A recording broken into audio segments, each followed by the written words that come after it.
Hi, Shivam here. Just wanted to let you guys know that Casual Magic is going to be going on hiatus for the next 2 weeks for holiday break. So we're going to be rerunning episodes from the first season of the show and using it as a good excuse to get old content onto YouTube. So thank you for listening, and we'll see you all in 2025. Casual Magic has been sponsored by Quiver, maker of the Quiver and Bolt deck cases and other fine deck holding accessories. Use the code CASUAL on their website for 10% off your order. We're also sponsored by Architect, the premier site for hosting your decks on the internet. I love them and they love me, and it seems like a good reason for you to use them. You can also support Casual Magic directly by going to our Patreon at patreon.com/ShivamB. And now, on with the show.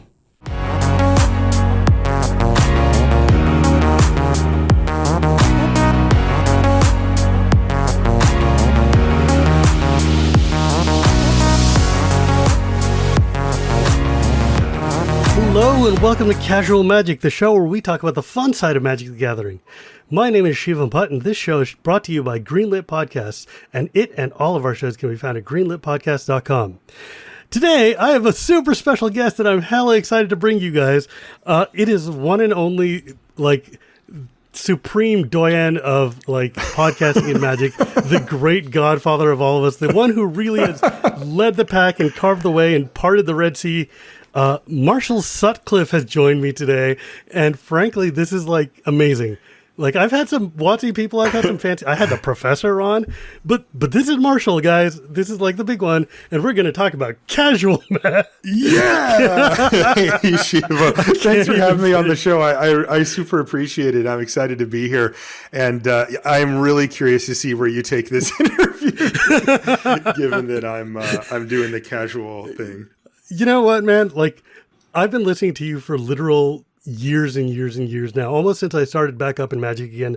Uh-huh. I think maybe I must have started listening to you again around Return to Ravnica block, maybe, or before that. Tail end Innistrad, kind of, Avacyn or whatever. And it's weird because one of the first episodes is we're nuts and bolts spikes here, and we talk about only how to win and the winningest wins I've ever won. And I'm like, I want to learn how to win. And that's before I knew that I did not, in fact, want to learn how to win. That's great.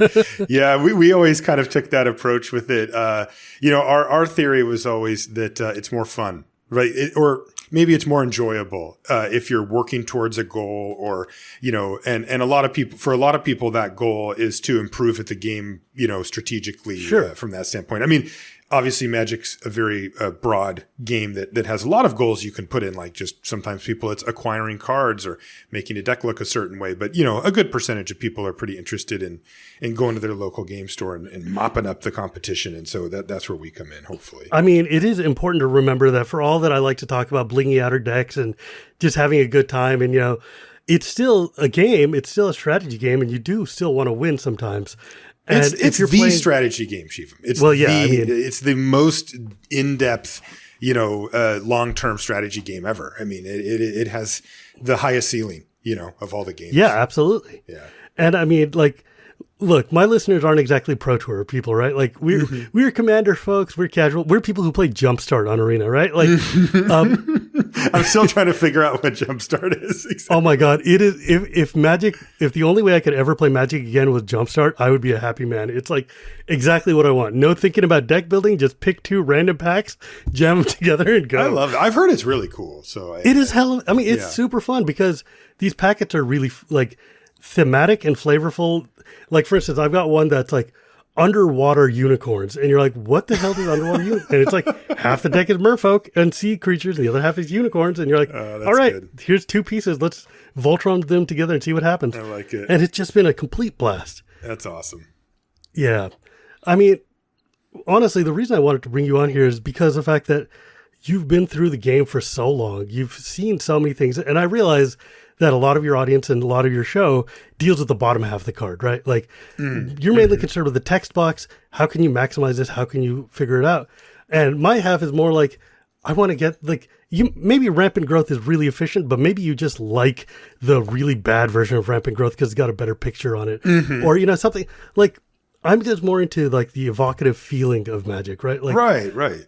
So my question to you is, you have to deal with the fact that you have to memorize a whole new set of cards every 3 months. You have to figure out strategy, and you have to figure out how do you beat this like puzzle that you've got of limited.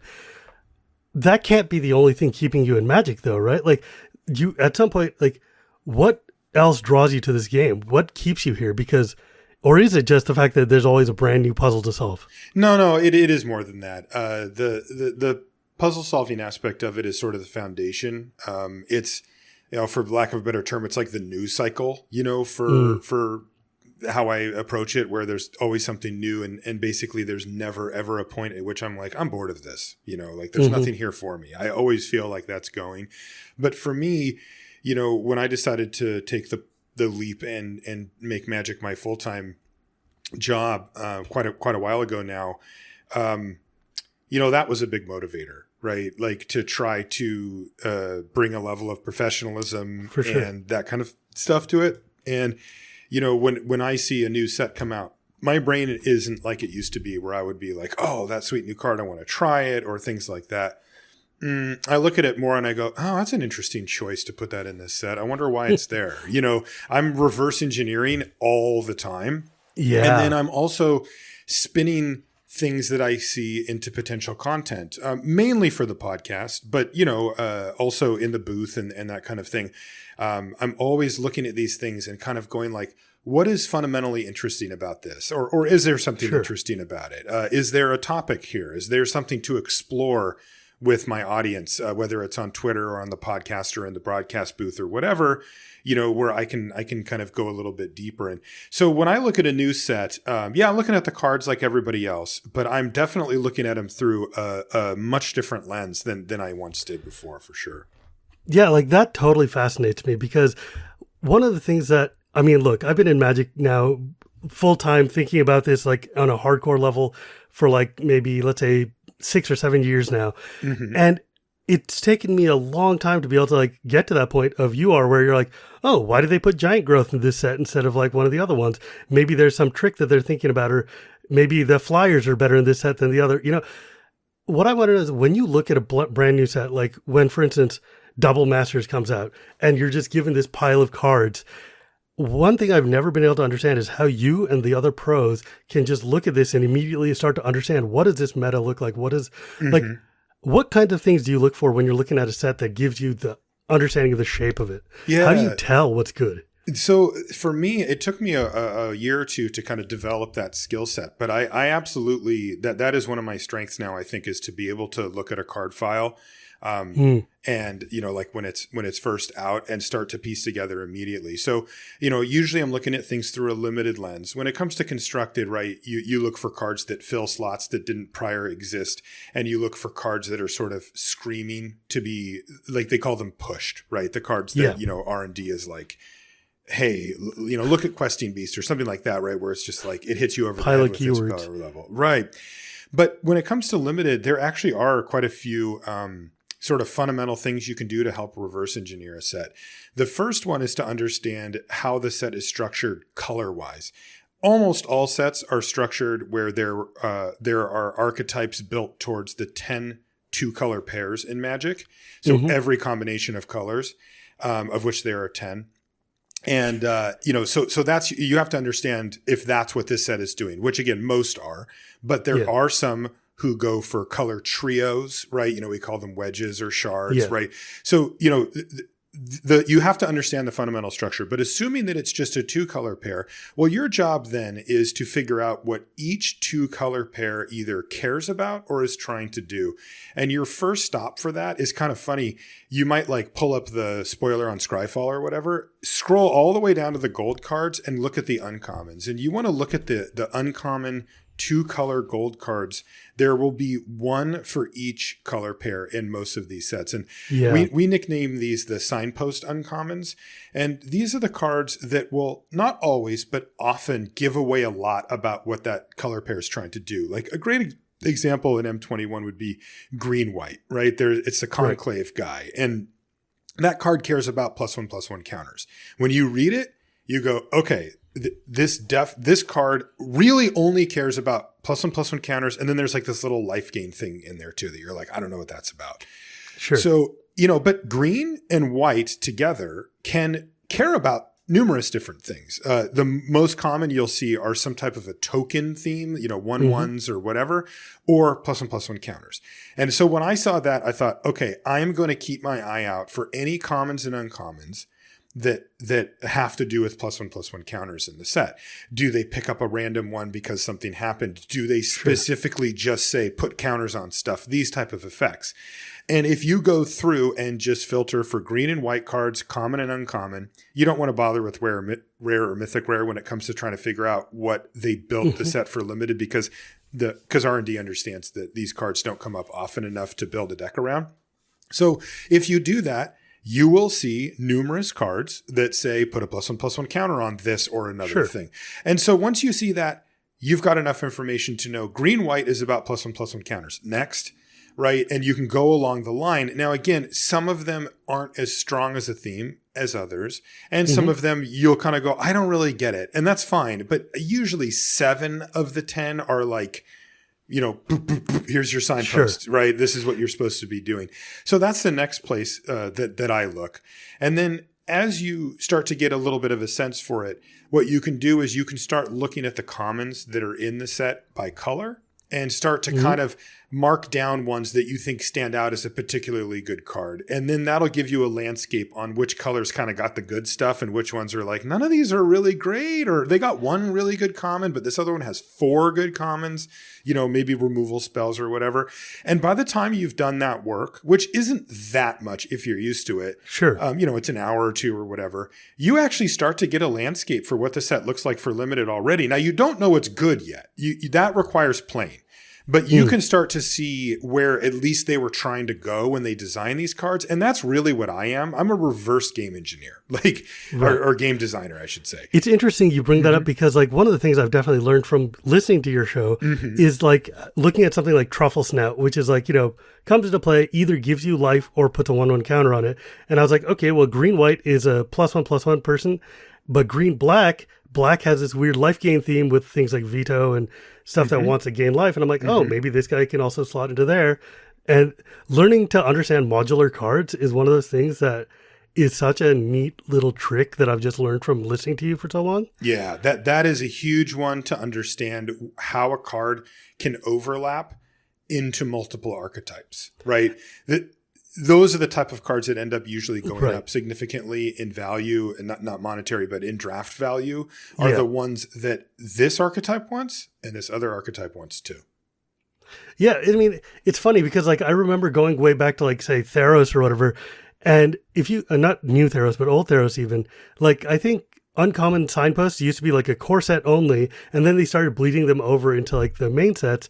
And I remember when they did that, people were like, oh, this is too easy. You guys are just solving the puzzle. You're doing this for all the noobs. And then everybody realized, oh, wait, no, this is actually really, really helpful. And even for us, on the casual side, these cards are so fundamental when you're building your commander decks or something to give you just cards that do good utility in the colors you want. Yeah. And I mean, as much as I like solving this puzzle and finding out for myself, I think that if you're a serious limited player, you figure this stuff out by reading the commons and uncommons anyway. So having a signpost uncommon just gives you a slight head start. But for somebody who say they get to draft every couple of weeks, right? Their local game store, runs a draft every other Sunday or whatever. Or maybe they tend to play mostly constructed on Arena, but then occasionally they'll jump into a draft. Getting them that head start is huge, right? Because it means that they can look at this for 10 minutes and at least just have somewhat, of an idea of what's going on. And that can help them ease into what is ultimately a pretty intimidating experience, which is sitting down for your first booster draft of a new set. It's just you're I don't know what the heck's going on. And I think you're presented with 14 choices right off the bat. That is an overwhelming thing for anybody. I think a lot of people forget how difficult it is to crack open a pack and look at a booster pack that you've never seen before and just be like, what in the hell am I supposed to be doing with these cards? I'm participating in this Star City pre-release for Double Masters. So they sent me 9 booster packs to build a sealed deck out of for this. And I cracked one open, and it's got like 2 rares and 2 foils and all this stuff. And I'm just like, what does this set even do? I don't understand. Well, now you're talking in the deep end of the pool here too, though. I mean, master sets are like, they do not hold back. Those are designed specifically. Well, that they're designed to get cards into people's hands, but from a limited standpoint, they're designed for me, for junkies, right? Like exactly. Long-term draft junkies. The master sets are wizards' gifts to us. So if you sit down and you're like, "Oh, I'll just hop in and see what happens," I can't do that. So it's very difficult. Yeah, I mean, it's just sometimes you sit there, you crack it open, and you're like, "Okay, well, I've got Pure Steel Paladin and like Sword of Fire and Ice." I'm like, well, that's a good place to start. I'm okay with that. And then like the rest of the cards are like, okay, it's weird because like that's a really good place to start, by the way. Just, right? Like my just first as a random example, engine and Sword of Fire and Ice. Yeah, okay. I'm like, all right, it doesn't matter what else I'm doing in the draft. I'm good. Plan acquired, as we say in the business. Yeah, that's a good one. That is a good start no matter where you are. Yeah. But it's just, I mean, all of the heuristics I know of, like, okay, look for the uncommons, look for the commons, go out the window when it's 2 foils and 2 rares and all the math is yeah, and you're like, yeah. okay, well. And they, especially given the level of power that they're willing to put in those sets at the mythic rare and rare level, because of the fact that they're primarily designed to get cards in people's hands. Yeah, exactly. I mean, they're not putting the crappy cards in those slots, right? They're putting the ones that are worth a bunch because people play the crap out of them in every constructed format, which means they're super, super good. So if you open one up for limited, you're just going to take it. Yeah, seriously. Like, every card I've gotten, I'm like, I've got a commander deck waiting to happen for this thing. Yeah, exactly. That means they did their job, because I open it up and take some sweet rare to try to smash my opponent at limited with, and you're like, get the sleeve. This one's going in the commander deck. And it turns out they're both Sword of Fire and Ice. So yeah, there you go. The crossover. We found the crossover point. Oh, it's man. SoFi. Yeah, dude, that card is so good in whatever you want to play it in. I'm just saying. Amazing. Okay, so here's the thing. You've been to a million GPs. You used to travel all the time pre-COVID times. Yep. You probably remember when GPs were just like 150 grinders in a room just playing or whatever. Mm-hmm. Can you talk a little bit? Have you seen the community change a lot? God, I mean, because I know I have, but what's it like for you being like, you've been a Magic celebrity for as long as I've known. So you must have seen a whole lot of just different faces show up, right? Yeah, when I first came onto the GP scene, I was a player. I was playing, but that didn't last very long because I ended up going to a Grand Prix in Austin to play, but I got a shot to be in the booth for just a round and a half. But then I got to parlay that into being like, for example, the first GP I did full time in the booth was GP Seattle of that year. And I would have been playing in it, but instead I covered it. Right. So, and I never looked back. I ended up doing a pro tour later that year. And then I was doing coverage, and that was fine by me. I was just starting to get good at GP, so that part the timing wasn't perfect. But, so I had a good 6-month run up ahead of when I started, and, they weren't 150 players. They were definitely booming by that point, but, we're not talking about 1,500 players like they got to at one point. Yeah. But they were in the, high, approaching 1,000, 600, 700, 800, somewhere in that range. But the main things that changed from my perspective over the course of that time, and they changed significantly. First things first was attendance. It went up a lot. The next thing was the diversification of event types. Really when I first started going, it was the main event. And then there was like very much afterthought other stuff. There was a few side events. I mean, you could play side events if you wanted. They would run booster drafts, and some of the more ambitious tournament organizers would have a couple of side tournaments. But basically it was like the GP main event. There would be a PTQ on Sunday for people that busted out of the GP to play in. And then I guess I'll go dirtle around in the side events, but I don't even really know.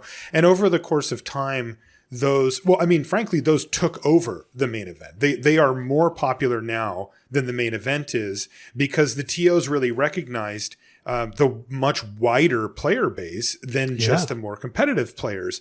And that follows the trend that I saw of the biggest changes, which were that they went from being a Magic tournament to more like a small convention or something like that. Yeah. We saw cosplayers start to come in, which you never saw in the early GPs.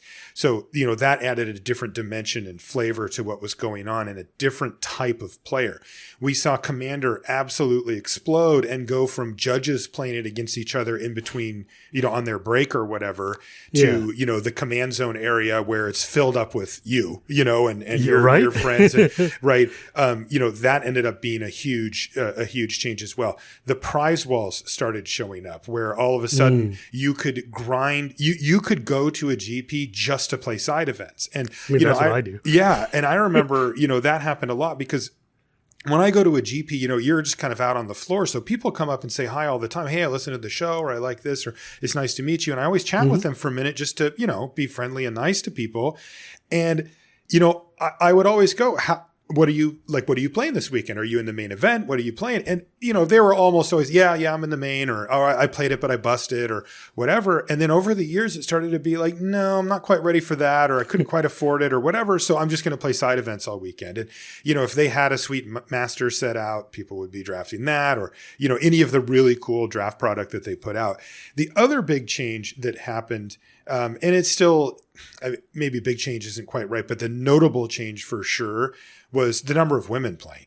I mean, when I first showed up, it was just nobody. You just felt like, oh, there's a girl. Like she almost stood out. Yeah, it was like, wow. what? And by the time, GPs kind of, I mean, they didn't come to an end, but at least for me, my consistent travel to them came to an end.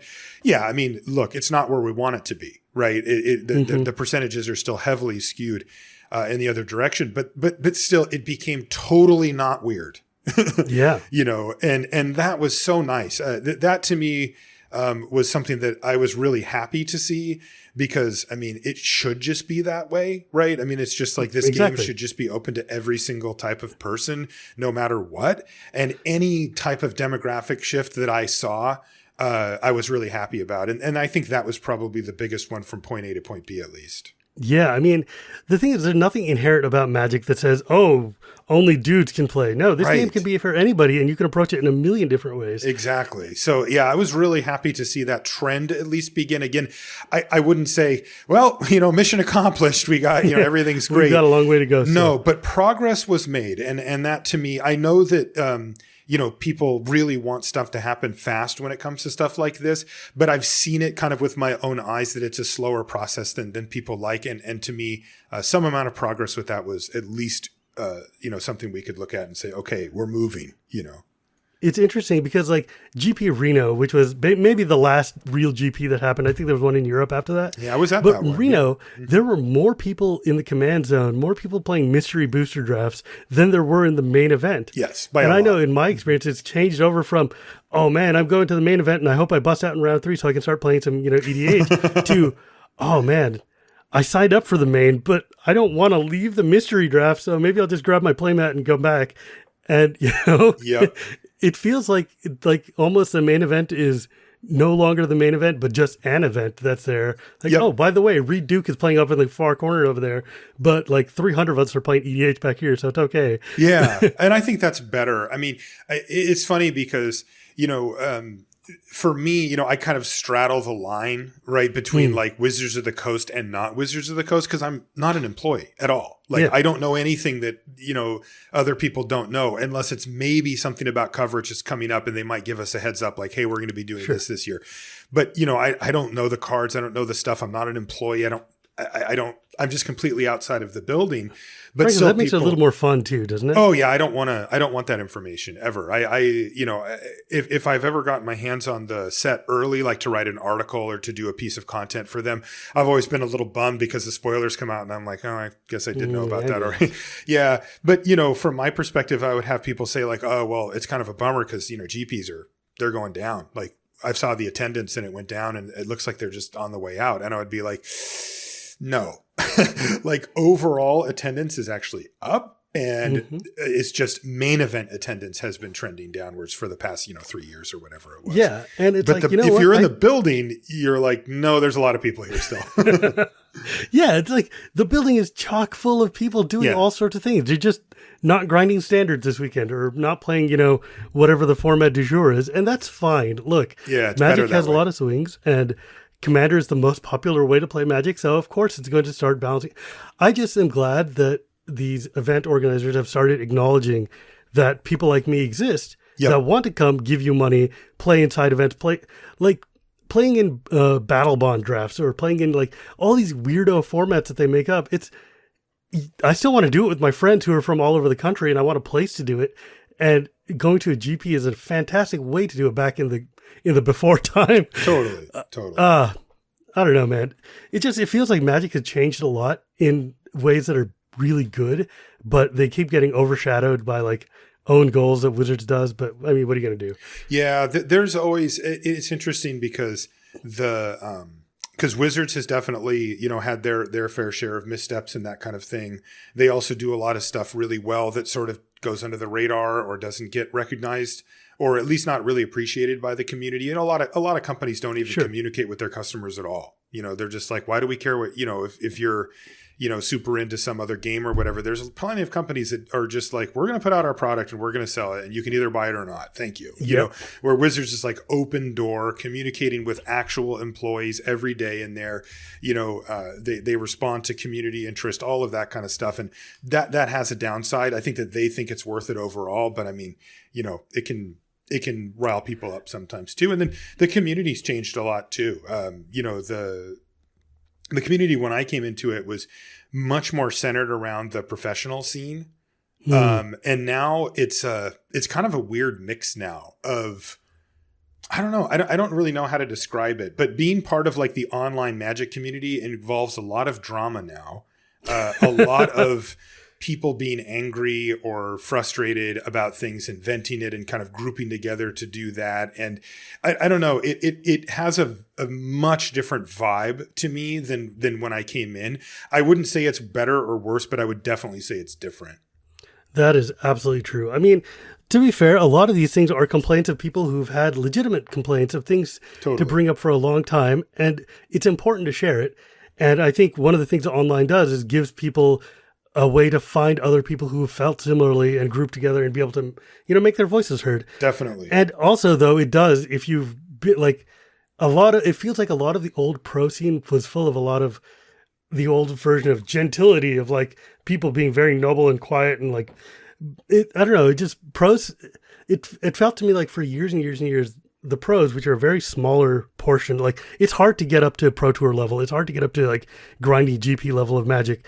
And the numbers there are very small compared to like the large masses. Yeah. But it feels like almost Magic community has started to balance in the way of like, oh, the casual people or like the less invested people are starting to get more of a, not less invested, but less invested highly in Pro Tour Magic.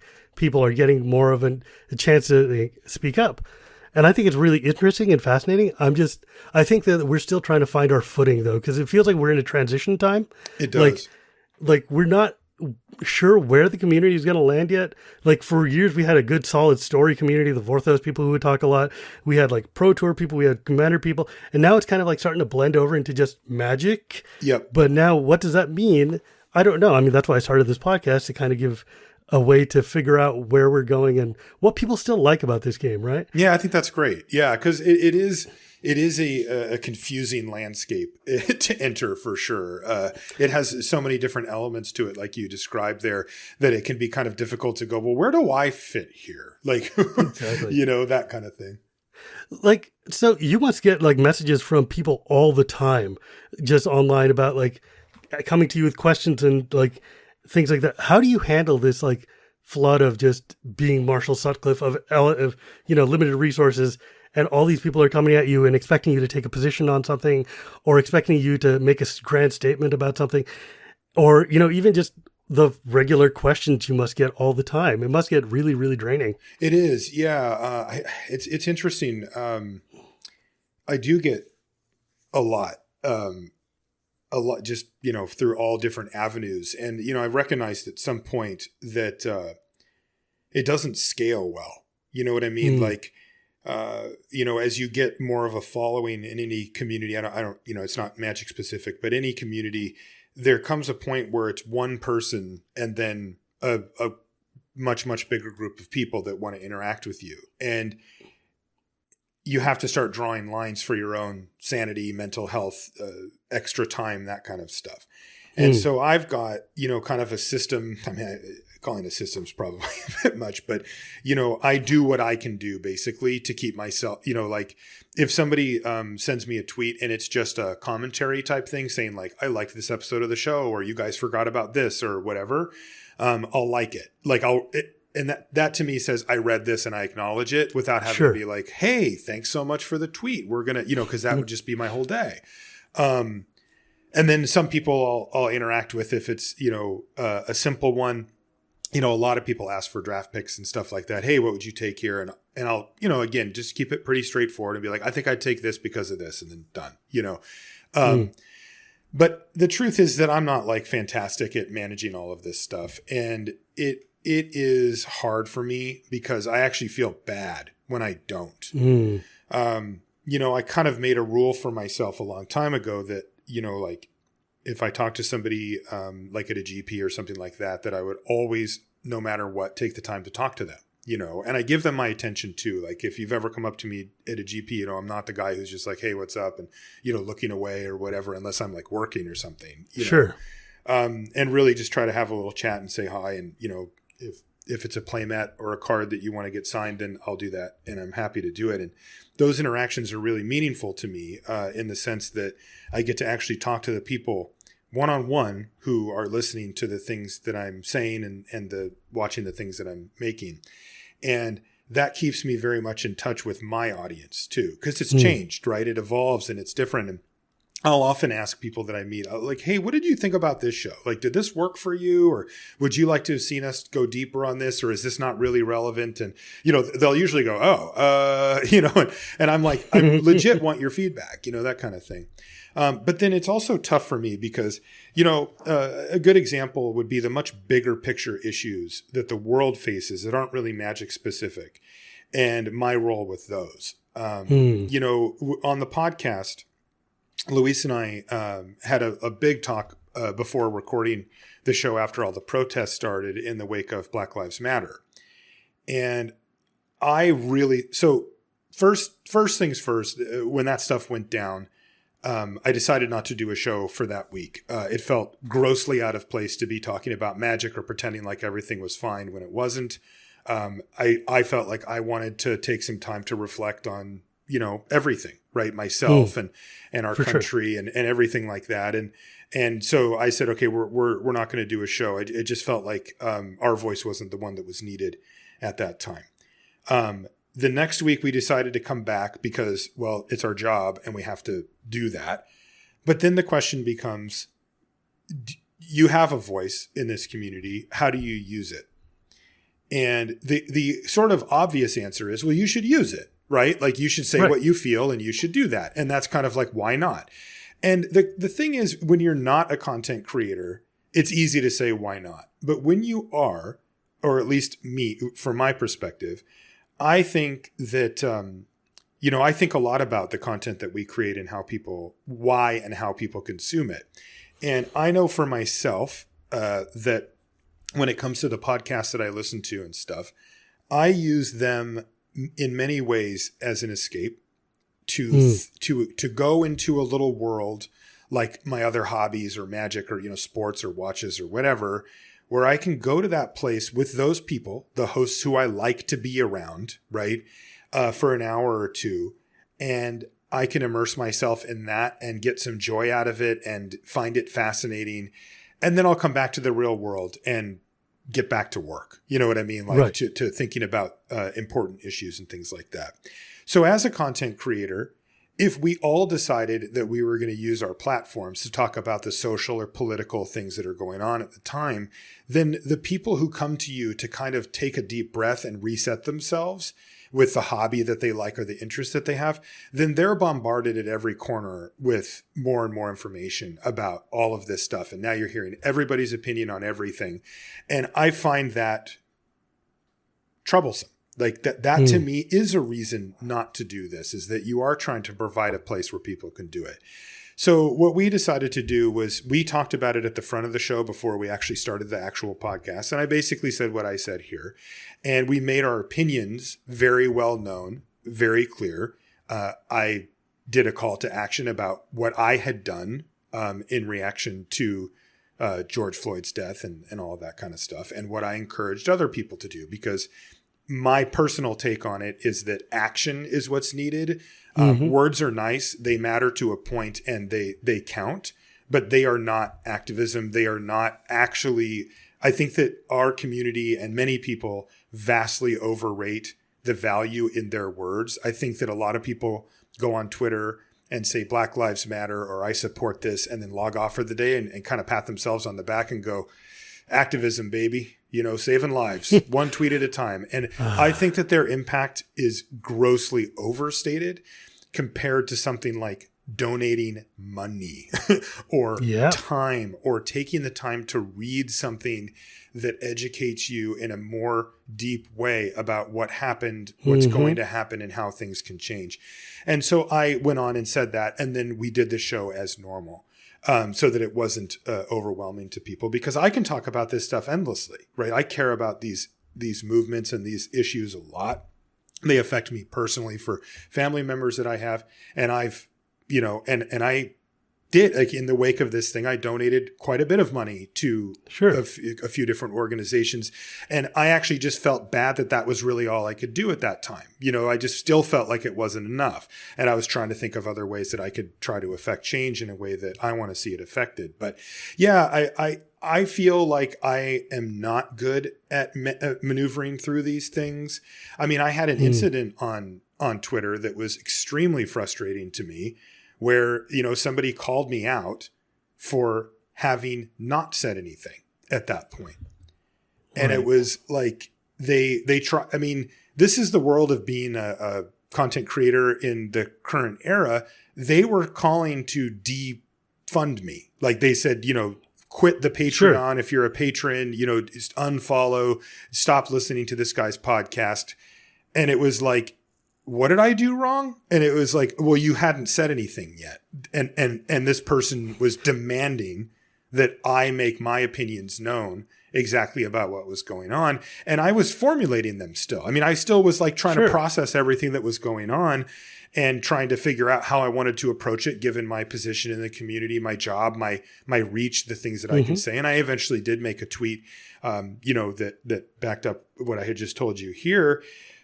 But I had to go to this person and say, you have no idea what I think. Like, this is after I had already donated money and put tons of thought into how I was going to handle it for the podcast and for my, presence online and all this stuff. And I care deeply about these issues, and they really affected me in a big way, with trying to get me to, take action on it. And to have somebody, portray me that way when I'm the complete opposite of that. I'm from Seattle.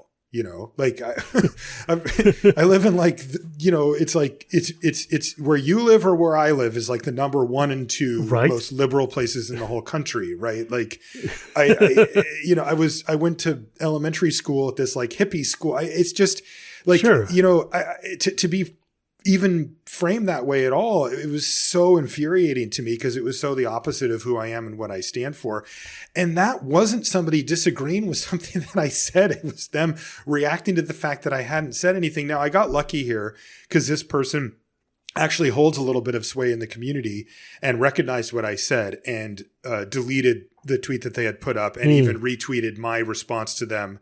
And, it kind of went away after half a day. But I mean, that's my livelihood, right? Like that's somebody threatening to take away the things I have. And I still just feel like, how am I supposed to maneuver through this stuff? It's very tricky territory for sure. So yeah, I mean, obviously I've been going on and on from your question into a much bigger topics here. No, dude, this is where, I mean, this is the world we live in right now. Cause I know, for instance, like I said, I've been listening to you guys for years and years, and the day Trump was elected, I remember it felt like you and Luis must have recorded that day, because I could hear it in your voice. Like you guys were trying not to talk about it. But your voice was totally just like, right. And we were all in this kind of stun lock. I mean, I cried. I literally cried that day. Like, oh, dude, the only two times I've cried from an election are when Obama got elected the first time and when Trump got elected. And it was two very different tears. I'll tell you that. Two very different emotional reactions. And I was by myself both times. I don't know how that happened. Like, when Obama got elected, like, I lived with my girlfriend at the time and stuff, and she just wasn't home. And I just was sitting on the couch, and I saw, that moment when it went up and it said, we're calling it or whatever, CNN calls it for Obama. And I just was like, oh my God, It was jubilant. Yeah, I was elated. And then when Trump got elected, I remember I felt like I was in shock at first, but then I kind of teared up. I was just like, I can't believe this is what this has become. Oh my God, dude. I looked at my son who was like 2 years old, and I was like, I just started bawling. I was like, what do we do? Yeah. The only hope there is that your son's old enough. But by the time your son's old enough to care, Trump's long gone. That's the hope. Yeah.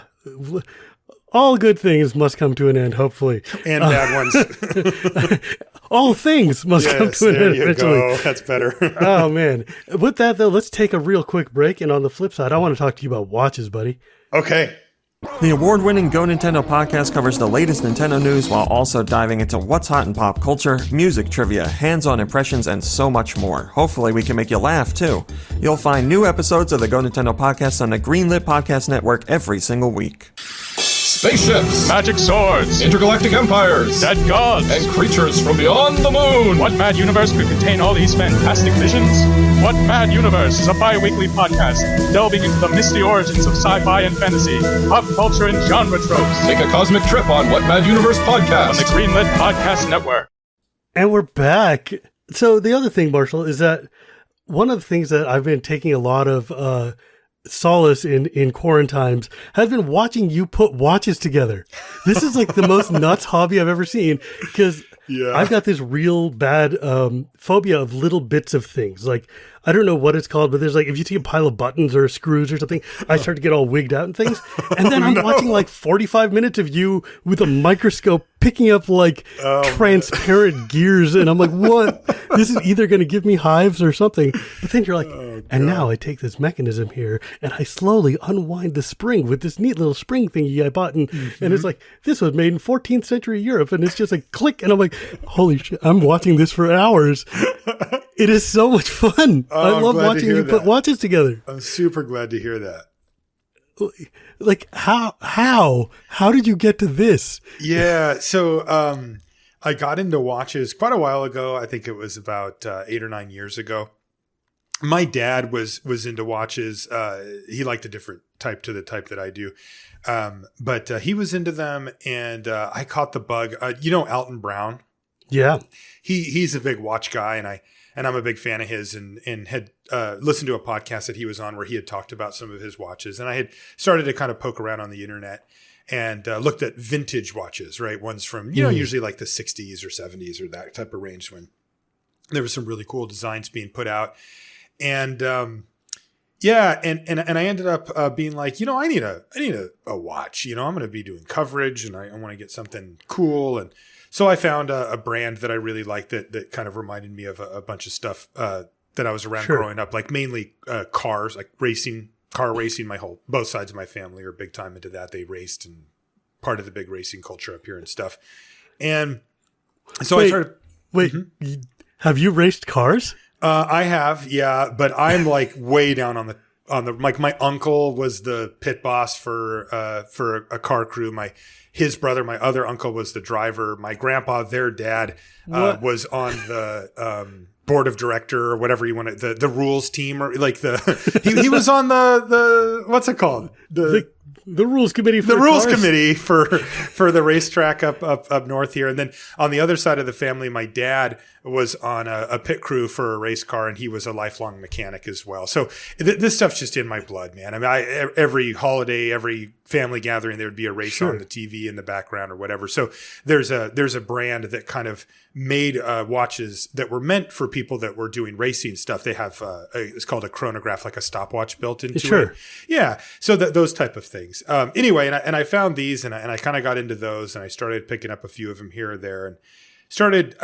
I wouldn't really call it collecting. I actually don't like to collect really anything. Not even magic cards. Like I like owning stuff and using it. And if I don't use it, I kind of don't want it. But you've got just like your Canadian Highlander deck of fancy cards, right? Basically? Yeah, that's pretty much my the only real magic cards I own at this point. I mean, I got a few other special. Well, sure, but everybody's got a couple of their like nostalgic favorites. Yeah, totally. In fact, behind me, I've got my Time Vault and my Chaos Orb, and I've got my Eric Klug Mana War, which is a gift from some of my friends, which is probably my most prized magic card. I mean, wait, what's that one next to the Chaos Orb? The one that looks like a Pokemon card? Is that the Klug one? The Klug one's the one on the end. Yeah, okay, that's one. The other two are Guru Lance. Oh, right. And then there's a Time Vault and a Chaos Orb. Oh, yeah.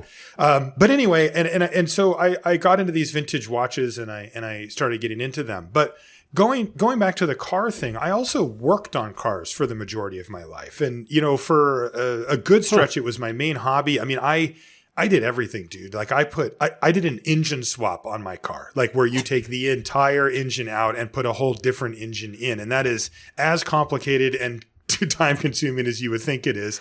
And I did that. And me and my dad I need to interrupt you for a second. So in high school, my best friend was a hardcore car dude, or like we got together because we like to build computers together. And then he's like, you know what's bigger than computers? Cars. Yeah. And he bought a 1969 Corvette when we were in high school. Sick. And so I have built a Corvette from scratch. Okay. So I know what's up. I've done some like people look at me like, how the hell do you know about mechanics? I'm like, look, man, when you're in high school, you do what your friends are doing. So I've definitely built a Corvette. So I do know a couple of things about cars. So you know exactly where I'm at. And this was years for me, right? But then you fast forward and I got into the watches, and then, you know, my career and my life totally changed. And I live in an apartment downtown now. Like I don't have a garage or a shop or anywhere to even work on a car at all. So I haven't worked on a car in years. And I got into the watches. Well, at some point, you know, I like doing things with my hands. You know, I like mechanical stuff. I really like working with things like this. And this is in my blood too. My dad was an amazing woodworker, and so I was like, you used to do alters of cards too, right? Yep, I did. See, that's it. Like, and I used to do these life counters that I'd make out of magic cards, and like, those are I just cool. always liked to be creating and making stuff with my hands, not just on the computer. And my life at this point is very digital, right? Like I'm doing videos and podcasts and streams and stuff like that, and it's all based on the computer. And I love. Trust me, I'm just like you, dude. I used to build all my own computers and all that stuff. So me and you have a lot in common. But I missed working on stuff with my hands. So I figured, well, maybe I'll give this watchmaking thing a shot. You know, like how hard could it be, right? And so I took apart one of my like a watch that was broken, and I was like, wow, there's a lot of parts in here. And I had no idea how to put it back together. And it's still in a little bag somewhere completely torn apart. So I set that aside for a few years and decided maybe it wasn't for me. Then I found a really great YouTube channel where a guy who is a professional watchmaker would teach you stuff. You know, he would say, here, I'm going to show you how to do this. I'm going to show you how to do that. And I'm going to walk you through what I would do on this watch. And I was really fascinated by this. I watched all of his videos, and he actually started an online course where you can learn the basics of watchmaking from him online. So I'm like, well, this guy, you know, I'm a patron of his, and I watched all of his stuff. I'm a big fan. And I'm like, I'm definitely going to take his online course. And so I started ordering some of the tools for it, and I took the course, and I started doing some stuff on my own. And then I took the second part of his course, and that was, I don't know, three years ago or something like that. And, you know, you start building up the tools, and I started building up my confidence alongside that as well. And then, but there's a long way from, you know what, I'm going to hobbyist rebuild watches to, I'm going to start making a video channel of me doing this. Yeah. So the way that actually started was, it's kind of funny. There's two things that collided to make that happen. Okay. The first one is when you take apart a watch, especially when you're learning, it's very advisable to take photographs as you go so that you have reference photos to remember what went where and how it looked and stuff. Because if you get stuck, you're just like, I don't know. Right. Yeah. So as a video producer myself, right, I had the YouTube channel for magic, and I've, you know, done a bunch of video stuff over the years now. I was like, well, I've got a nice camera. It has a good macro lens. Like I'll film it. And that's even better than photographs because I can just rewind and figure out where I was and all that. So I did that. And I mean, they weren't high quality, but I could see what I was doing and stuff. And then I, would use it as reference to put the watch back together. Well, then the other thing that collided with that was my stupid content creator brain where I'm going, well, I don't know if I'm filming it anyway. We're cursed. Yeah. So then all of a sudden I bought this rig so that I could have the camera kind of floating above me where, in fact, I know this isn't video, but you can see it here, Yeah. Shivam. So the camera sits on this mount. And I was going to ask you to show me anyways, but yeah. Yeah. And then, I was like, well, it'd be even better because what happens is when you have a camera above what you're working on and then you're working on it, your hands are blocking it. I'm like, I need another camera angle. Yeah, I'll do that. So I set up another thing. And next thing you know, I'm like trying to optimize the video and I'm buying software and I'm, doing all this stuff. And, and then I really put a lot of thought into any of the content that I put out into the world. And this one I decided that, I think my best role in almost any setting, community, whatever, is a facilitator, right? Like when I'm in the booth for Magic, my goal is to speak to the enfranchised players who I can speak to in like a language that normal people would never understand, but also keep it accessible for somebody who's watching their first stream so that they don't come up and go, this isn't for me. Like this, this is all over my head. I don't belong here. No, I want you to feel like you belong here. And I'm going to throw in just little hooks so that you are going, oh, that's what he meant. And okay, that makes sense. And I figured this out. And, even try to inception people a little bit to make them feel like they sorted something out themselves, that kind of stuff. And, because I go deep on stuff, right? I like to have a deep understanding of how these things, how a world, a community is. And watches is a big community too. It's just like Magic. It has all the same type of stuff that you'd think, the people, the good guys, the people who are mean or snobby, or the ones who are elitist, or the ones who are really open and cool. And, and so anyway, I decided that I could try to lend my voice in that way to this by doing these videos where I wasn't talking about the watches as if you knew what every part was called and if you knew, as if you knew what every watch was and the history behind it and how it worked. And so I decided to kind of combine all of that into the journey of me purchasing, fixing, and then ultimately having a repaired and functional watch, from the scrap heap of history, as it were. And, my goal for it is that it's fun, interesting and entertaining and, whatever. And so I narrate the whole thing. I talk over basically the whole video. And my idea was that it would be kind of a conversation between me and you. Obviously it's one-sided, but, where, there's a few other people that do similar videos on YouTube and they don't talk very much. They'll just chime in if something happens every once in a while. But I wanted to go the other direction because I figured that's what I have to offer, like the communication part of it. And I'll be honest, I really appreciate that because with my kid, I watch a whole lot of videos that are like how it's made or let's take this thing apart and put it back together. Yeah. And there's videos that range from here's this old rusty box that we're going to silently dismantle and silently put back. And it looks amazing. The videography is great.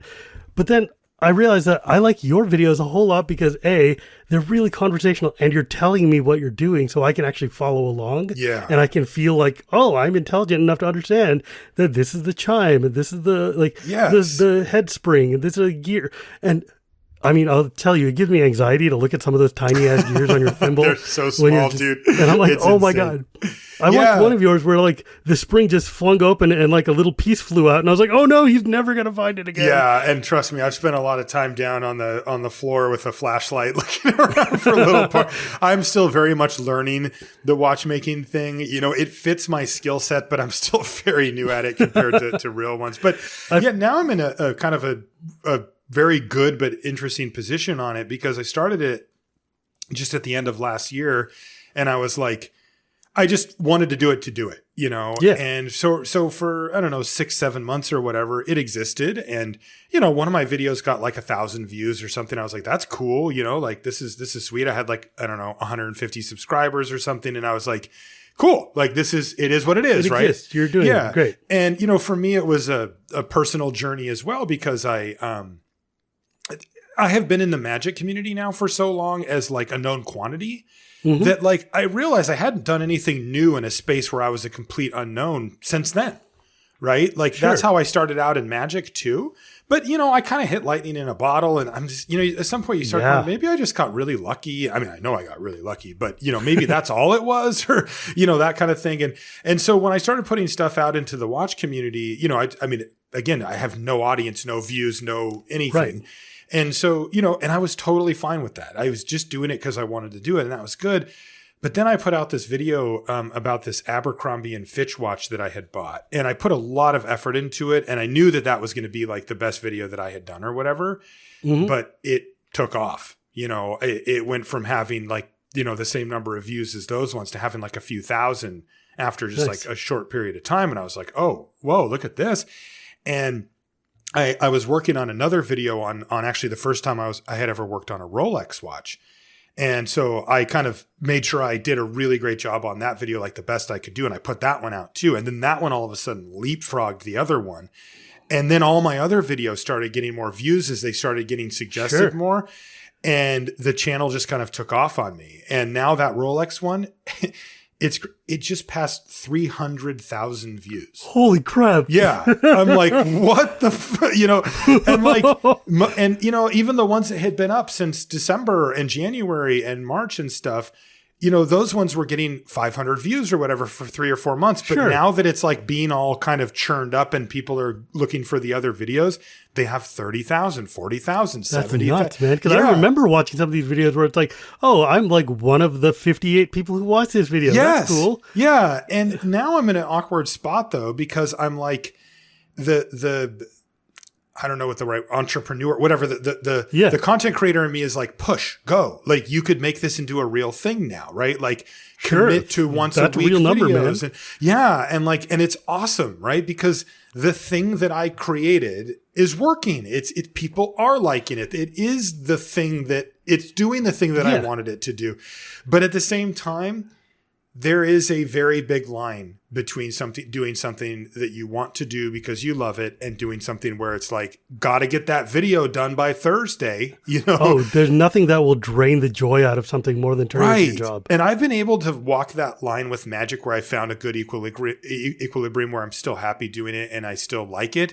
But yeah, it doesn't feel the same as it did when I first started playing, where I would like eagerly look at the spoiler. Oh my God, did you see this card? Like, I don't say that word to myself anymore.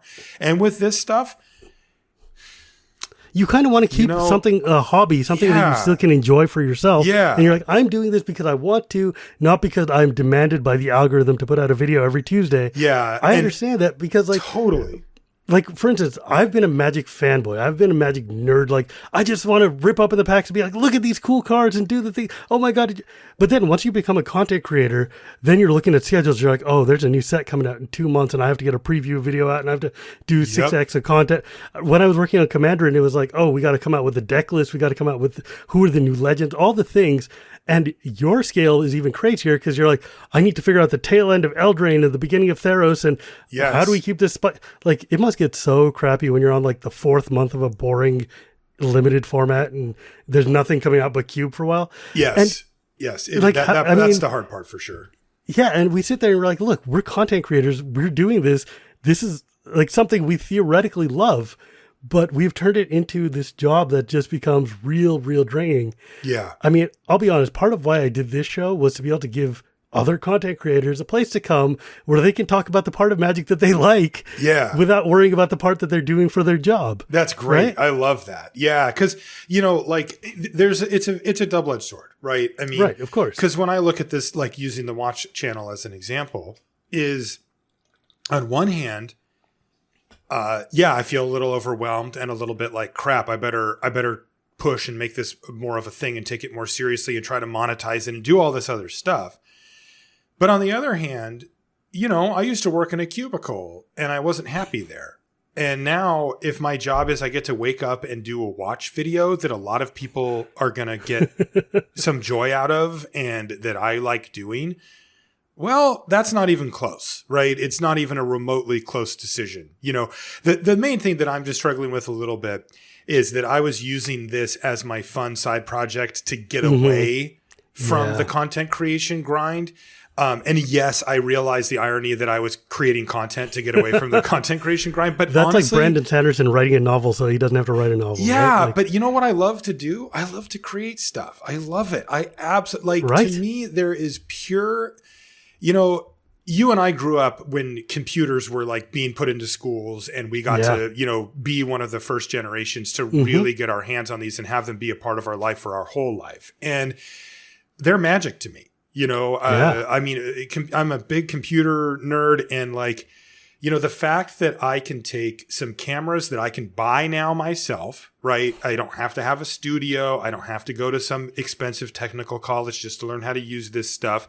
And I can put it on a laptop that I bought myself, that I taught myself how to do. I took classes online for video editing, and I put in the work to get good at it or good enough at it. And I can create something that, I mean, you know, in the case of this watch channel that I started, or limited resources that I started from absolute scratch, zero, nothing. I bought the microphones. I came up with the game plan with Ryan back in the day for LR, and I came up with all this stuff myself for this stuff. And I can, you know, create something that fascinates somebody, or gives them a little bit of a break from their day-to-day life, or helps them improve at something that they want to improve at, or teaches them something that they're interested in. And it's not just one somebody, it's a whole heck of a lot of somebodies, is magic. I mean, that's what I want to be doing anyway. So when I did look to take a break, I did go back to, I did make more content, and that's what I would do again. It's just the deadlines. It's just the, you know, do I really want to commit to this on the level of what I should do, which is like make a video a week, you know, and that whole thing. And plus, it's also very hard because you have to build a watch, right? Like you have to actually do the work. And I'm not that good at this yet. Like, I'm seriously still learning this. And like, you know, I'm proud of how far I've come. I'm competent at it now, which is real. I'm really proud of that. But when you put me up against an actual trained watchmaker, it's not close. You know, I mean, there are types of watches I still can't even work on. So, and you know, the hardest part is that, at least specific to watches, like for example, this is my next project. It's in this little holder here. And I took the thing apart, and it's a simple watch. I got it. You would actually like this watch, I think, Shivam. It has a kind of a space theme to it. Anyway. Oh, that's cool. Yeah, I'll send you a picture of the dial after you like. It has a little planet on it. But anyway, it's from the 60s. It's just a simple time-only watch, but a part in it was broken. Oh, no. These are not the type of things that you just go onto Amazon and be like, I need a new mainspring for my 1965 Anacar, blah, blah, blah. Oh, God. Right? It doesn't work like that. It's eBay. It's old websites. It's just grinding, you know, it's ordering a custom part or something like that. And, you know, you can find them. If you're patient, you'll find them. And I did. I found the part, but I had to order it from England. And it turns out things from England take a while to get here. Oh, God, so the slow boat. Yeah, so this thing's just been sitting here for the last week, and the part will get here in another week. But I can't finish the video until the part's here, you know? And it's like, so then do I start another one? How many videos do I have going at once? It gets a little hectic if you've got 5 different videos that you're working on at the same time, you know? And then you've got like 5 different watches just in pieces in front of you. Yes. The cool part is that the watches kind of took the place of cars for me, right? And they're like little tiny mechanical cars, but instead of a garage, all I need is this little tiny tray, like aquarium right there. Yeah, you know, it's funny because, you know, you think about like, oh, well, you need a whole toolbox full of wrenches and screwdrivers. Well, here's mine. It's a little tiny thing of little miniature screwdrivers. It just sits on my desk. You know, if I moved from where I live now, in order to pack up all my watch stuff, it's a couple of boxes. You know, that's the entire thing, you know? So that's the beauty of this stuff, is that I get my fix for working on things with my hands, and the satisfaction that comes from having restored something that wasn't working, and it has at least a little bit of historical or, I mean, it must feel so good when a watch starts ticking again. Dude. It is it's the same thing like when you're working on a broken car and you go, okay, let's see if it runs.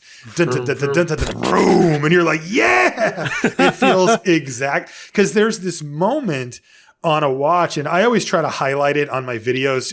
I try to tell people how excited I am about it at the moment, because it's, you the main part that moves on a watch is called the balance wheel, and it goes back and forth. And if you've ever taken the back off of a watch or had one that has a glass back on it, it's the part that you can see spinning back and forth. It oscillates, actually. It just goes back and forth. But that's the last part you put on. And so when you put that on is the moment you get to figure out if all that work you put in actually paid off. And when that I'll be honest, my favorite part of these videos is when you crack it open. My favorite part is when you crack it open and like the spring is like blocked or something, and you find it and you like dislodge a thing and it just starts moving again, and you're like, oh, it worked, yay! That totally happened on a few of the watches that I bought. It's funny because sometimes, because what I do is I buy broken ones off of eBay. I'm trying to get a good deal. And then theoretically, I will sell them. Although I'm really bad at selling. Like I just hate the process. I always feel like I'm doing it wrong or whatever. Yeah. But I just do them in kind of like chunks or whatever. But yeah, I've had it be the best and the worst. I've had it be like that situation where there's literally a screw loose that was just blocking something. And when you unblock it, all of a sudden the watch works and the person who sold it just didn't know. But I've also had it be like you open it up and there's a heck of a lot of rusted parts. And rust is as bad as it is on cars as it is on watches. It's a real problem too. So, yeah. Man, that's amazing. I don't know. I'm really, really enjoying these videos. It was so disconcerting to listen to a voice that I know really, really well talking to me about something completely different. And I was like, what alternate world have I fallen into where the crack-a-pack is actually the back of a watch? Yeah, it's funny. I never considered that, but I have gotten that comment numerous times from people that have come across the channel kind of on accident or whatever, where they've been like, I know, is that Marshall? I know that and then, what the heck? Yeah. I also, one of the biggest watch publication is called Hodinkee, and they're like a super website, super influencer website for watches or whatever. And they did a thing where they called out to their readers to submit like a short 2-minute video about a special watch to you. And I'm like, oh, I'll do that. Like, that sounds sweet. So I shot just a quick one here in my office and sent it in, and they actually ran it. And, that's where I got to find out basically every Magic player who was also a watch person, but didn't know that I was. And they were like, dude, I saw you on Hodinkee. That's so cool. And, that kind of thing. It turns out not a big crossover, it's not too much. I mean, you can generally only afford one really expensive hobby at a time. That's right. And that's just kind of how that is.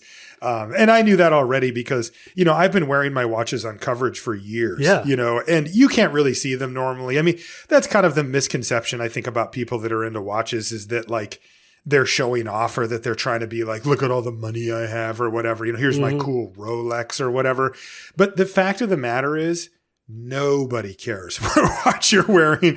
They don't know how to tell the difference. They don't. Normal people, just your average not watch fan couldn't give a rat's about what you've got on your hand. And 3/4 of the time it's covered up, with your sleeve anyway. These things are for you. Like, they're a little mechanical art piece marvel of design that you can look at and enjoy throughout the course of the day. Yeah, you don't need one. I mean, everybody has a cell phone. Wristwatches are effectively obsolete as far as like pure practical use goes. No, now they're like makeup and like jewelry, it's like, right. You wear it because it looks cool to you. It makes you, it's like your tattoo, right? Yes. Like, I have a tattoo for me, not to display to the universe, but to make me happy when I see it. Right. I used to wear watches for decades, and then I stopped for some reason, and I just kind of like never went back, but I've always missed it. Oh, buddy, we might need to get you something. Oh, dude, I love watches. We need to get you one special watch. The really cool thing is, especially, now that you've got kids, right? Like, this is the type of really special thing that they can associate with you and that you can give to them something. Right, exactly. That's the idea. Because these watches, if you maintain them, they will definitely outlive you and I, by a significant. I have a couple of watches here that I bought off of eBay. These are pocket watches, like old, old school pocket watches. So they're really obsolete. Like, I don't know anybody that carries a pocket watch. I don't either. I wore a pocket watch for like half of college, man. I understand. All right, folks, we had a bit of a technical issue, but that's fine. The conversation has been fantastic so far, and I've been having a real great time. Like, honest to God, Marshall, I've been wanting to talk to you on this show for a long time, just because I've been a big fan for years and years, but also I think you're just really fascinating guy, especially since like, you know, we got to hang out at the pre-release and at various GPs and stuff, and you just don't get to talk about you outside, like your show doesn't allow for that, which is fine. and when I'm doing coverage, it's not the place for it either. I'm super glad I was able to come on, Shivam. It was super fun hanging out with you up at the pre-release. Remember was it bad sushi? What was it that we had that was just like, oh god, we went to a Japanese restaurant right it was like real not great. Not great, yeah. It was not great. Yeah, we found something for you to order, but even it wasn't good. It was just no, it was like the heart. I'm like, what kind of vegetarian? There's like, I might as well. I would have been better off getting like a plate of hot water, to be honest. Like, yeah, I remember. And I thought, well, you know, at least we can have some good food here, even if Shivam got screwed. And then it was like, no, this is very dried out sushi or whatever. But it didn't matter because the company was so good. You know? Oh, it was just such a blast. I mean, hanging out with those guys was like one of the highlights of my Magic career. To be honest, they're the best. Yeah, the Loading Ready Run crew is just they're just. They get it. They're really, really nice people who care. You know, like you know how sometimes you meet somebody and it's like you don't really care about stuff, you know, and you just get the exact opposite from that crew. Like I look at the LRR folks as like what I want friends to be like. Yes. Right? Like they're like the paragon of this is what a healthy group of friends who are adults looks like. I know. And I'm so jealous. I don't have anything like that here. You know, I have that like in various I mean, with them, you know, but I get to. They're my group of friends. Yeah, rarely. I know. Yeah. I mean, it's hard now for me because like, you know, all my friends have moved away or the Bay Area is very expensive to live in and quarantine means that there's nobody to hang out with. And I've got a family, which cuts it down even more. Oh, yeah. But like, that's why this podcast is so great. Because then I can grab my friends for an hour and just sit and BS. And it's a good time. Yeah, no, I've had a really good time. And I'm really glad you invited me on. All right. So before we wrap up, I did want to ask you a couple of questions. Namely, actually, about Luis even. Mm-hmm. So you've had multiple co-hosts on the podcast. And that must have been trippy to change from like the different ways of working and stuff. Because like I started up at the Brian era, and some of the things he said have stuck with me the whole time. Like quadrant theory changed the way I look at Magic, or his final sign off where it's like, you know, pay attention to your car, your shoes, your office chair, and your bed, because those are the 4 things that keep you off the ground. Is like one of those life changing bits of advice that I just. Wow, if I was going to say the thing I took from LR, the most important is learning to get good shoes. Yep. I'm sitting on a really great chair right now, you know? Right? So what was that like? Because like, I know LSV had guested on your show before, but it must have been trippy to invite like the most famous player who's not John Finkel to join your podcast. Well, it's funny. I actually didn't invite him. he brought it up. So him and I had become friends. We weren't super close because we hadn't worked together a lot on, you know, like doing any of the like coverage stuff at that point or anything.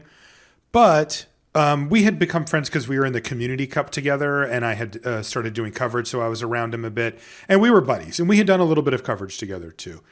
But you know, the Brian thing was kind of sudden. I was sort of suddenly faced to not have a co-host, and I had kind of put it out there that I was going to do what I had done before, which was they weren't tryouts. It was just like having a sort of an indeterminate chemistry audition. Yeah, I never pitched them. I just said I have a special guest, and then if I really felt like it was good, I would be like, hey, you know, are you interested? And that's how it was with Brian and stuff. And Luis and I were at a GP together, and he came up and he's like, oh yeah, so you're looking for somebody for LR? I'm like, yeah, man, I'm stressing it. Just, you know, and he's like, I'd be interested. But it's stupid Luis, right? He's always trolling. I'm like, yeah, sure, dude. Course. And he's like, no, I'm serious. I'm like, are you serious? He's like, yeah. I'm like, because if I can get you, I will do that.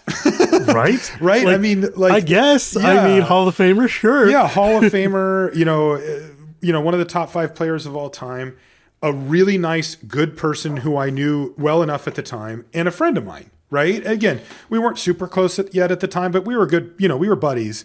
We had gone on like a vacation together and stuff. I mean, we were pretty good friends, right? I mean, we went on one of the Magic cruises, and we were. I was gonna say, I'm like, you don't go on a vacation with someone and not. Yeah, but we hung out the whole entire time, me and him. Sure. Like we were eating the buffets and doing the cube drafts and all that stuff, and we got really close from that. And I was like, well, dude, come on and we'll see how it goes or whatever. Because he had never done podcasting before. Oh, wow. Really? Yeah. He sounded like a natural from day one, man. Yeah. He had done Top 8 or Magic TV and stuff. So Sure. It wasn't like the first time he'd ever been on a mic, but he's not a podcast person. He doesn't listen to them and he hadn't really done them. Right. And so, yeah. And I brought him on, and I mean, him and I just have such a great chemistry with each other. You know, his humor fits me, and you know, I know how to handle him. You're a very good straight man for Luis. Right, exactly. And you know, and I know that, right? Like I'm not the one who's like, well, when do I get to be the funny guy? I'm just like, let Luis do his thing, you know.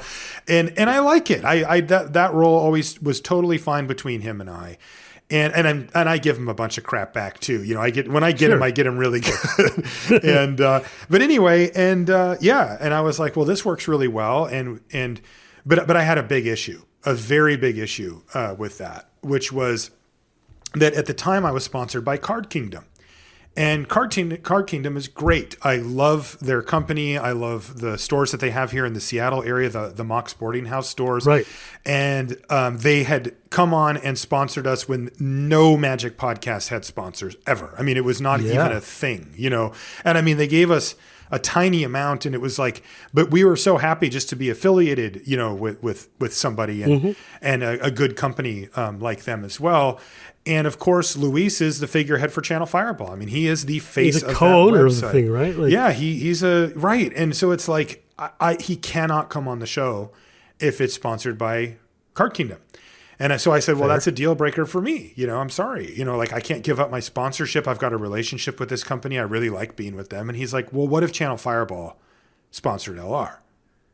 Whoa. And I was like, is that a possibility? And he's like, yeah, you know, and he's like, that's how we could make this work. And I'm like, well, this is a much, much bigger decision than bringing on a new co-host then, you know, because like I said, I had a very good relationship with Card Kingdom, and I like them. Now, I'm really picky about sponsors and stuff, but Channel Fireball is definitely one of the companies that I, you know, had trust in and felt like I would feel good about telling my listeners to go there. So that part wasn't an issue, but it was a matter of like, do I want to do this? And I just decided at the end of the day that the co-host is such an absolutely critically important part of the show that you don't have one without it, man. I just don't. And if I have a mediocre co-host, the show sinks. And Luis was fantastic. And I'm like, let's do this. So we got all the details worked out, and I've been over at CFB with them ever since. And Luis is still on the show, and we still love doing it every week. And he's the longest running co-host by a factor of 2. Isn't that like mind blowing to think about? Like, it blows my mind. Yeah, I still think he still feels like the new guy to me. But I'm like, his first set was like Fate Reforged, and that was 1 billion years ago. Mm-hmm. That's right. And yeah,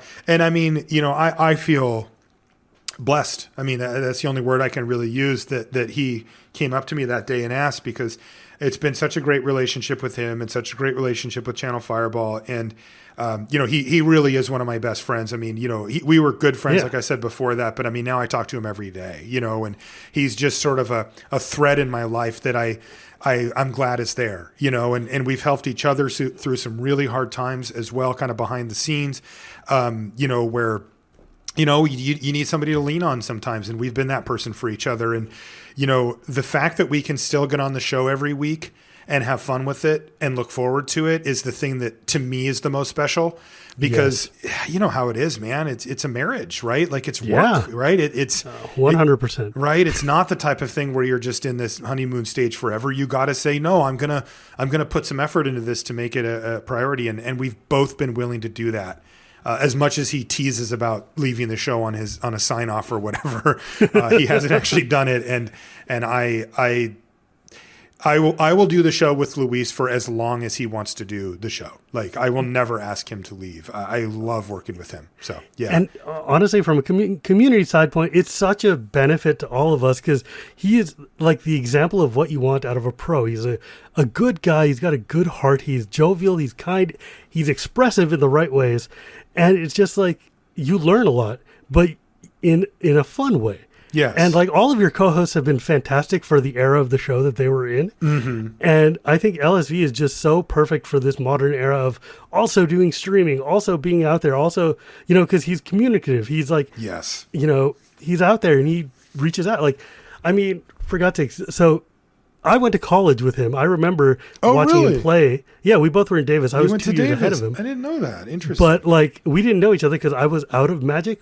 But I do remember going to the stores and watching, like, seeing him playing back in the day. Mm-hmm. But like, for instance, like we've just crossed paths so many times, and I sent him this whole box of like D&D minis that was just like eating dust in my house, and in return he sent me a Beta Mahamoti Djinn.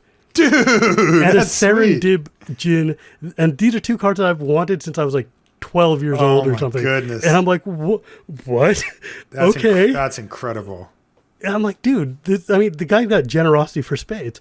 And yeah, it's just, he is legit an awesome human being. He really, like, I know that people see the side of his personality that he puts out, you know, the funny, kind of goofy, entertaining version of him. But, you know, there's a lot more to him than that, too. And, you know, it doesn't hurt from the podcast perspective that he's legitimately a genius when it comes to Magic. Right. I mean, he is... his brain works in ways I can't comprehend. You know, he picks up things so quickly and absorbs information so... He reads a book. He's just he can read so fast. It's just weird. You know, he's one of those kind of savant people, you know, that can just process stuff, you know, at lightning speed. And when it comes to podcasting, that really helps, you know? So what was it like after that pro tour where he mulled to 4? Because I know you're like calling the event, and like your best friend is playing, and your co-host, and then you got to do a show. How did you come back from that? Yeah, so the calling it was interesting because I'm a professional commentator, right? He's not my friend. He's the finalist of the pro tour at that moment, and you know Andrew Ellenbogen is sitting across from him, and this is a defining moment for Andrew's life, and I have to give that its due. Even if I feel really bad for my great friend Luis, and for especially the way that it went down, where he's like mulligan, and it's just like you're just sort of watching it all fall apart, you know. Ugh. And that part was really tough. But of course, I needed to say, hey, there is another human being here, right? And just because I don't happen to know him quite as well as I know Luis, this is a massive moment for him, and I have to give him his due. So I put myself into that mindset for the actual call. Sure. Once it was over, I tried to find Luis. I mean, you know, I just can't imagine that kind of heartbreak, right? I mean, God. Come on. I mean, if that happens to us when we're playing an F&M draft, you know, you want to cry, I was right? just like dying watching. I was like, no, not like this. Right. And it's interesting because there's also a part of me that knew he was okay. Because he understands how this stuff goes, and he gets it that this is kind of how it goes sometimes, and this is how it happens. He was definitely bummed out, though. I mean, that is a very, very rough beat to come back from.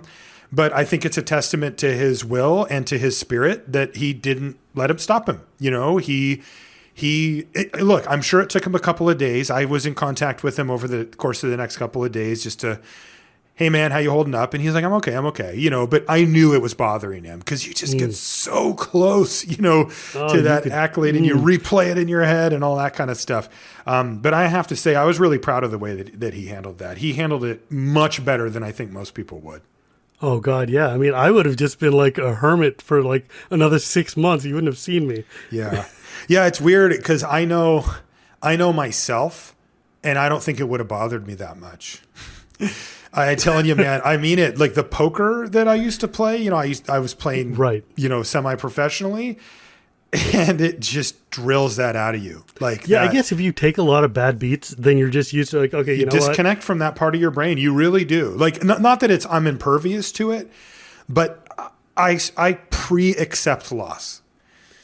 That is a deep moment right there. It sucks because it kind of strips away some of the emotional component of it, where it can also feel kind of harder to feel the highs of winning.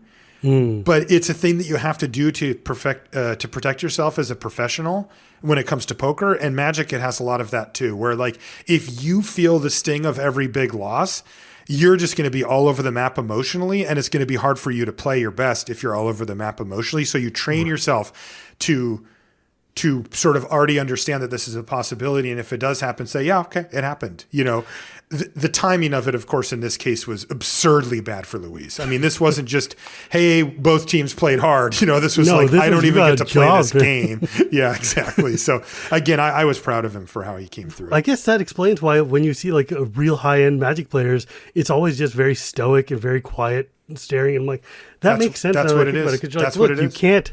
You can't be super flashy and exuberant, because if you put yourself out there, you're just, every loss you take is going to just screw you. Yep. Especially when your whole thing is like 13 wins in a row to get to the top. And then the more you get, the more precarious that position emotionally becomes. And imagine you tilt off in the first day, right? You lose round 4 and round 5 to bad luck, and you're just like, screw this. Right? Yeah. I mean, that's a good way to not make day 2, or to set yourself on like, maybe you lose one more match that day because you were frustrated and now you don't have any wiggle room and you don't make the top 8 or whatever.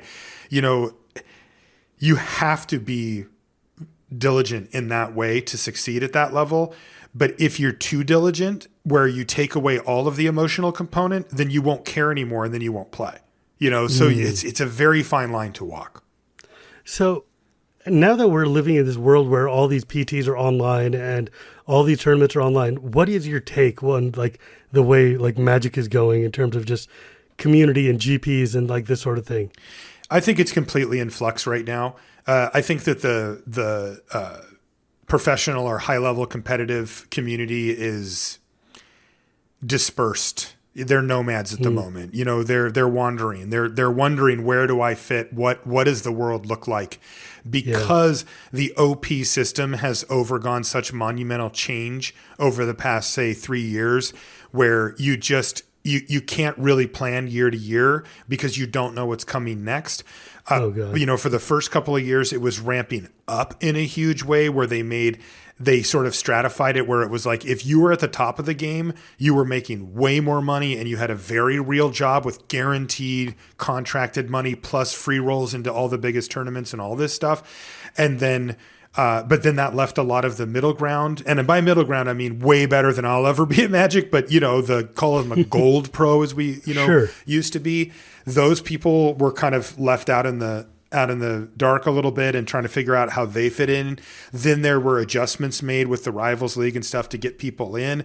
So then a world started to take shape where it was like, okay, there's MPL, there's Rivals, there's a bunch of ways to qualify either online or through paper. And then COVID hit, and then everything got stripped away, and now nobody knows what's going on. So that's a lot of turmoil for a 2.5 year stretch where it's up, it's down. You don't really know what to expect. Are they going to stick with this? Are they going to change it again? Are they going to add? Are they going to take away? And then it just all gets decimated in a couple of months span for the foreseeable future. It really feels unsettled right now in the pro community. Nobody knows whether to commit to this, whether not to, whether it's silly to think of even doing so, or you know, what kind of the prospects look like going forward.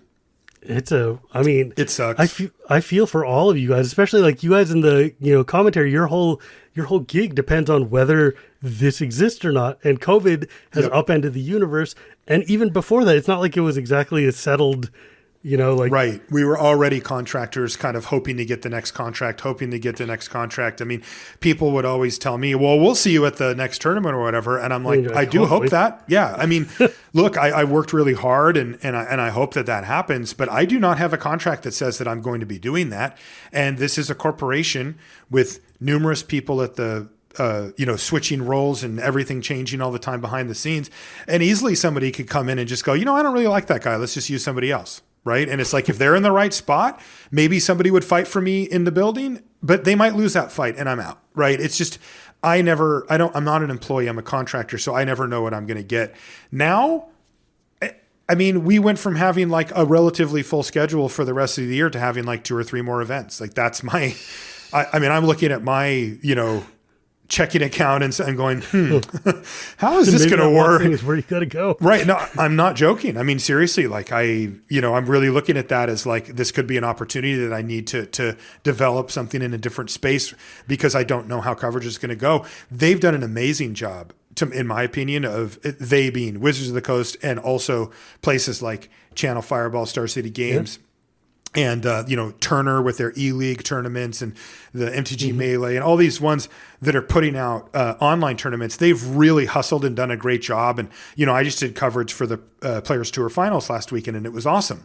But there's just not that many of those now. That's kind of the hard part. So, I feel very unsettled. I'm really thankful for the supporters of the podcast and stuff because, they keep me afloat now, Yeah, dude, I completely understand, especially since it's a weird world and we don't really know where it's going. I mean, CFB let me commentate for God's sakes when they were having that week-long Magic Fest or whatever early on in COVID time. Yeah. Well, you know what they say, everybody has slot. everybody has to hit a rock bottom before they can. I'm like, look, it's harder than it looks. Oh yeah, and I had a lot of respect for you in that moment. Let me tell you, I appreciate it.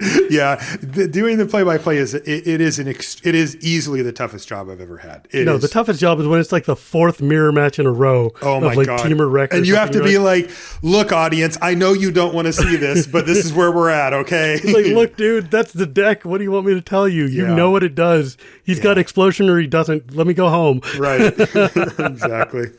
I was pulling for that guy playing mono black so badly. I know. Riku Kumagai, he was the people's champion. There was no doubt about that.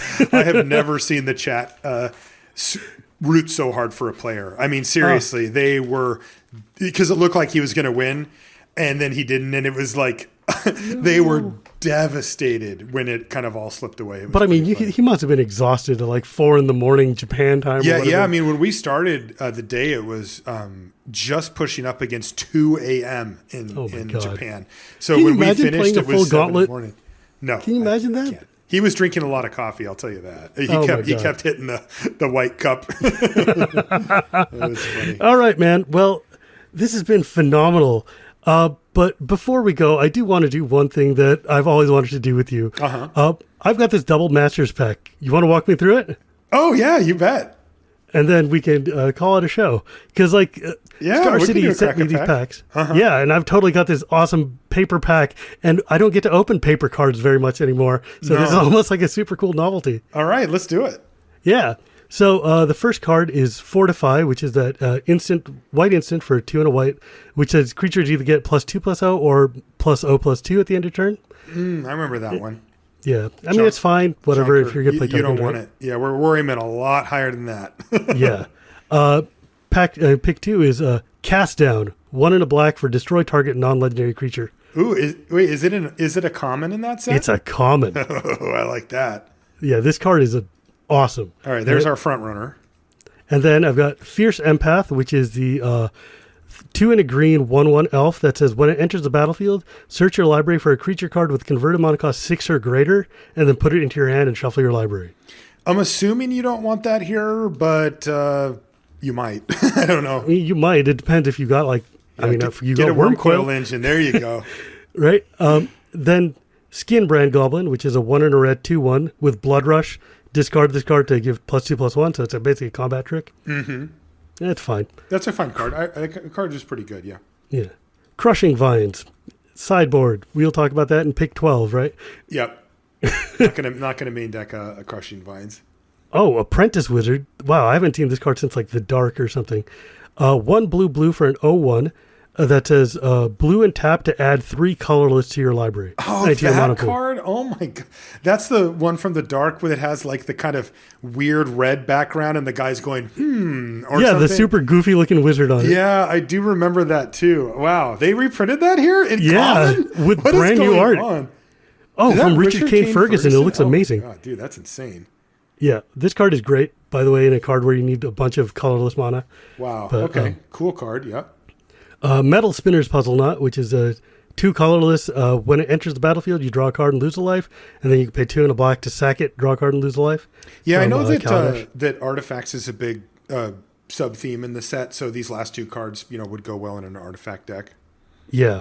Speaking of which, the next card is Eager Construct. The 2/2 for 2 enters the battlefield. Both players scry one. Yep, that card's fine, but you're not going to be taking it here, of course. No. Ash Baron's the first uncommon, which is a basic land, taps for a colorless, and you can land cycle it for 1. Oh, yeah, that's actually pretty good. Yeah. It basic land cycles, right? Yes. Yeah, that's a sweet one. I think I would still take removal over it, but if there's a 5-color deck, like that's where you want to be.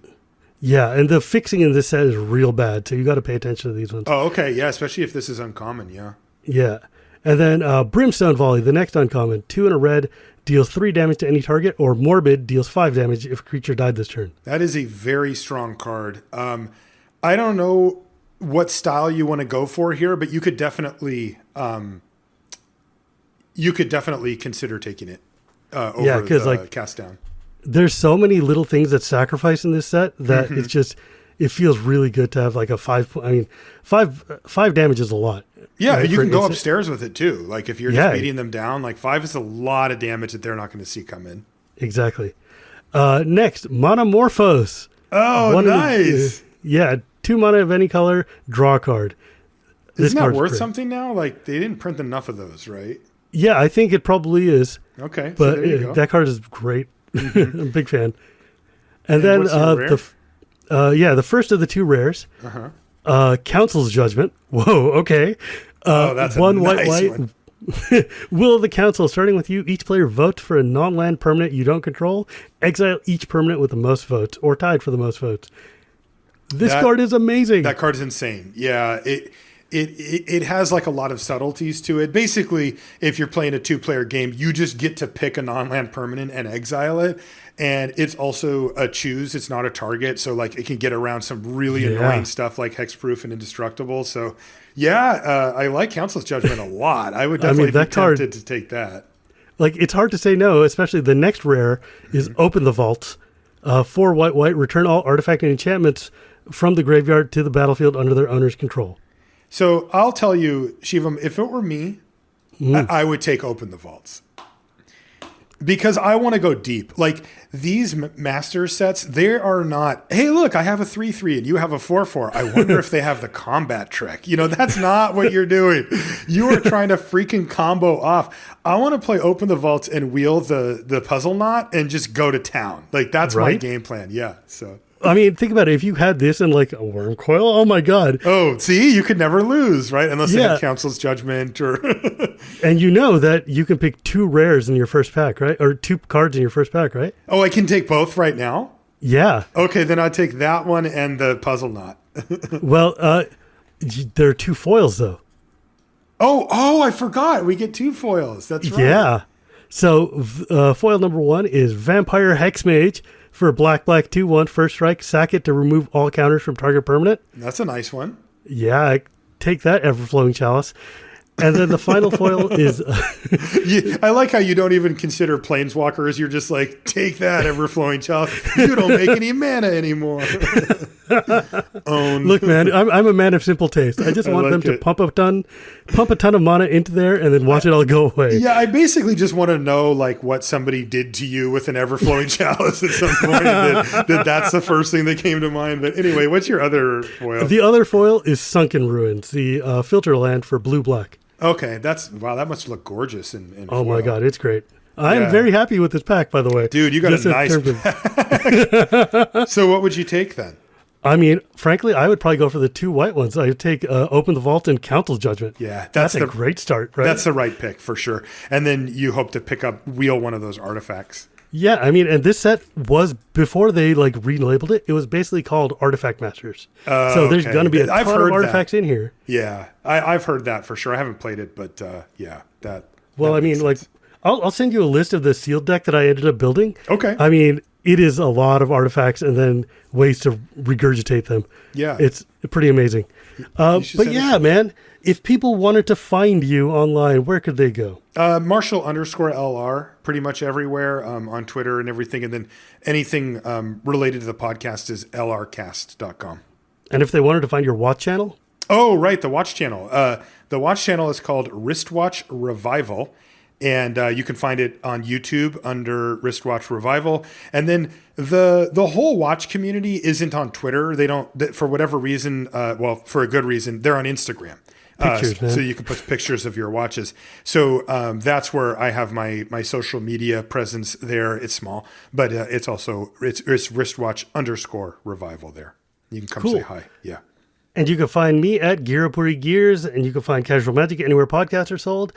And remember, my friends, it's not magic without the gathering, and we'll see you next time.